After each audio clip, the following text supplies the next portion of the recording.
the team that almost beat the Raiders. The Jets at the Seahawks. This line opened up Seahawks -14. It's down to 13.5. There's a lot of public money coming in on the Jets.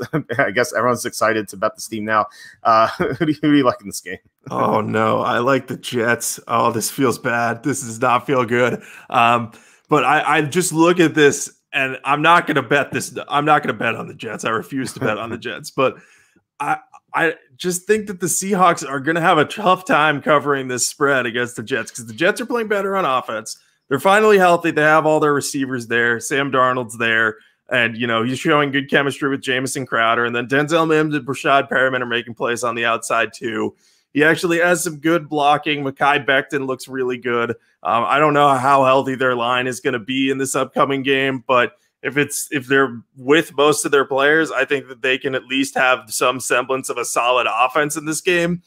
I don't know if I want to bet on it, but I think that they could score 20 points in this one. So then you're talking about the Seahawks have to score 34, 35 to cover, which they could definitely do.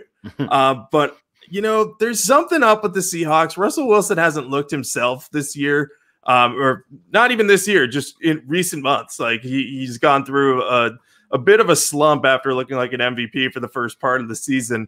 And he wasn't at his best against the Giants because he was under constant heat. Now, I don't think the Jets have a good defense, and I don't think they're going to stop him. But, you know, if he makes one mistake or has one turnover, takes one sack and has to punt the ball away, like that could be enough to make sure that the Jets could be in position to cover this game, whether it's normally or if they get some sort of backdoor cover, if they're down 20 and somehow score with like 2 minutes left and the Seahawks just run the clock out after that. So I'm just not ready to trust the Seahawks right now. I think that they're going to win this game. I think that they could win this game by double digits, but I'm just not willing to bet on it. So I'm on the Jets here, and yeah, I'm not going to bet this.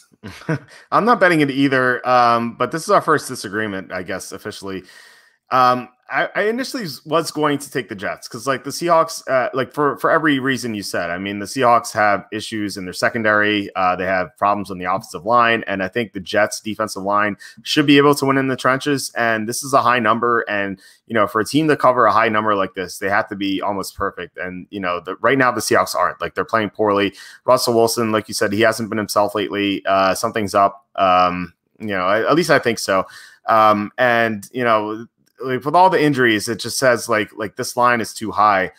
But then, you know, I thought about it and I'm like, I think Russell Wilson can just like destroy the Jets. Like, I think he could have like 6 touchdowns in this game. You know, he's coming off a loss, and Russell Wilson off a loss is 24-11 against the spread. And you're like, okay, so how has he done as a big favorite? He's 6-3 against the spread as a favorite of 10 or more off a loss. So like, he has covered these high lines after coming off of defeat. And you know, the Jets, it's not like they have a good defense or anything. Their defensive line's good. Their linebacking core is terrible. Their cornerbacks are even worse. And I have no idea how they're going to cover Metcalf or Lockett. And yeah, I think that this could just be a very ugly game where Wilson throws for 400 yards and 6 touchdowns. I'm going to be playing on the DraftKings.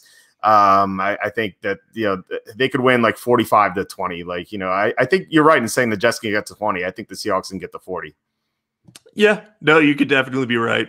I'm like terrified of this game because like I could easily see that happening, but I could also just see, you know, the Seahawks, even if they just struggle for one quarter of the game, like you said, they have to be perfect. So I think it makes sense for both of us to avoid it, even though we're both on opposite sides, because there's just there's not enough margin for error in this type of line, especially where the Jets have a competent offense, and it will look even more confident if they end up with Trevor Lawrence after the season. Greg Williams did his best as the martyr to try to make that happen. Yeah, he did.